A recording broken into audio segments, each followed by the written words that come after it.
Guess who's back? Me. Hi. Hi. See you there. Hello. Hi. Okay, weird moment. Many of those that I have in my life. Okay, so I haven't been on for a while. I'm aware of that. It's not like you were demanding for views either, so. Anyway, I've been off because of the stupid siestas that we have to take every stupid year. Ugh, finally over with. Done, kaput, finished, happy, so happy. But now, project time. Yay! We love you too, teachers. I should work you on them right now, but I'm not, so haha on me. Oh well. Anyway, so I don't know if any of you have ever read any John Green books, but even if you haven't, one thing you need to know is they rip your freaking heart out. Like slowly prepare you for it, a little pain, then more pain, then more pain, they just dig their little claws in there and rip your heart out. These books, like, I never thought books could affect me so much. They did. Never thought I'd use a whole box of tissues to cry after a fictional character. But I did. All thanks to John Green. Should I say thanks? Not sure, but still. I mean, books nowadays, they don't really teach you a lesson anymore. They're just to have fun. Like, what the hell does Twilight teach you?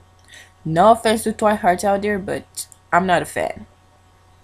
But really, what does it teach you? That it's cool to have a hot vampire boyfriend? Uh-huh. That's basically it. I can't think of anything else. Maybe to fight for love? But then again, she doesn't really fight anything. She's the one that's doing all the fighting throughout most of the movies. The mostest thing she does is in New Moon when she cuts her arm, I think. Or Eclipse. When she like cuts her arm to distract the freaking vampire. Otherwise, nothing. Mortal Instruments. I love the books and everything. I'm super excited for the movies, but I can't think of. Actually, I can. Never mind. Scratch that. I can't think of a few lessons in there. But you get my point. Not all the books have a lesson to learn from them. John Green, on the other hand, it's like hammering lessons into your head with a huge hammer, and it hurts. Not only your head, but your little organ that keeps you alive and your blood pumping, also called the heart. So let's begin with the one that affected me the most. So, let's get to it. The Fault in Our Stars, also known as the Cry Till You Become Dehydrated book. At least in my opinion. I love this book. Nobody better touch my book. Anyway, so it's about these two cancer patients who made it a cancer support group in the literal heart of Jesus. That's what they call the church, or whatever they were. Anyway, so the first, let's say 80 pages, everything is happy as can be when you're reading about cancer patients. But it's happy, everything's going well, they're getting together, they're having a great time and everything, they're falling in love, everything's great. Then they get to freaking Amsterdam to meet an author that didn't finish their favorite book per se. Then he crushes their dreams, okay? Let's just say that. And then when they get to the freaking hotel room, Augustus, the main guy, tells Hazel, the main girl, that his MRI, and I quote, "I lit up like a Christmas tree," unquote. So I'm not a doctor, but when you lit up like a Christmas tree on your MRI, we can take a wild guess and say you're not particularly healthy and that you probably won't make it into the next year. Or, yeah, approximately. Something like that. I had friends with cancer and they didn't really make it long. Anyway, so yeah, he lit up like a Christmas tree. What do you think the outcome is?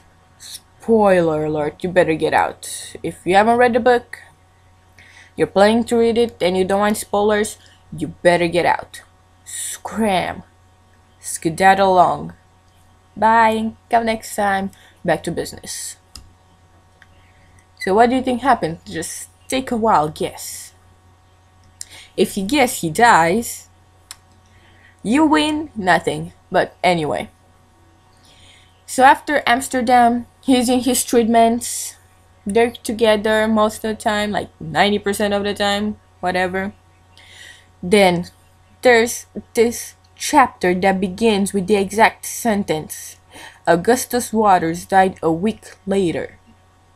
And just after reading that sentence, I started sobbing like a baby. Like, it was like I actually knew him. It was so weird. Like, I never cried so much for a book. This one, I was the freaking whole box of tissues. So that's saying something, and I don't break down easily. I don't. You can stab me, I won't cry. Possibly. Yeah, I would not cry.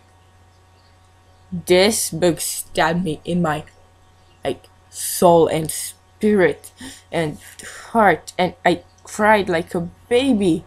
Like, I can't, at school, I never read this because I know I'll break down crying in front of everybody, and already I'm not the most popular girl. I don't want to be known for crying in class. For crying out loud, that's not a really good reputation if people remember you only for that. So the lesson I kind of took from this book is appreciate what you have and the people that you have in your life. Don't always take them for granted, because someday they may not be there anymore. Like, that's the truth of life. They'll be gone and you'll still be here. And you have to get over it. At one point you can't live with the grief and hatred in your heart. You have to let them go. And Hazel does that at one point with Isaac, their best friend, and everything. And even the author that basically ruined their dreams gets over his daughter that also died to cancer, which he dedicated his book to without letting anyone know technically. So you need to move on at one point, and that's just a life lesson. Yeah, sad. So sad.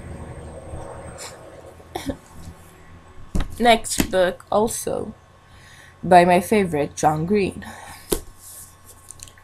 Paper Towns. I mean, even the cover is just pretty. Like, look, this is so cute. And for once, a book that I read, actually has like something from the book on the cover, like that relates to the book. I mean, I guess there's Hunger Games with the Mockingjays and everything, but that's about it. It's like they represent something from the book, but it's not something from the book, which to me seems really cool. Like, this represents a map that is has a pinpoint and everything, where she wants to go, the main character, Margot. Well, one of the main characters anyway. It's so cool. So, like, I love that for the fact, just for that. And then, the story. So just because this video is running a bit long, I'm just gonna go on with the lesson and probably a few details about the actual book. So, this girl, Margot, her whole life she was trying to be the perfect girl that people were expecting of her to be. Like, in California, you might expect girls to probably really tan, be really girly, have beach waves in their hair, go to the beach every day, love surfers, and all that kind of stuff. Same as you would expect or think of people from New Jersey as to being people like people from Jersey Shore, which not all of them are. And that's what this girl is. She was trying to be that all her life until she realized that she's a paper girl, hence the name Paper Towns, since the town was a little perfect community. And at one point she said, screw that, I'm not gonna be that. I'm gonna be my own person and live how I want to, be who I want to, be with who I want. Gonna be me. So to do that, she runs away.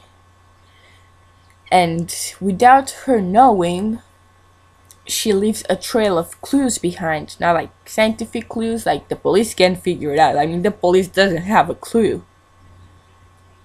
But her friends were able to and find her and realize that she was better off being somewhere else where she can be herself and read and do her writing and be happy, I guess.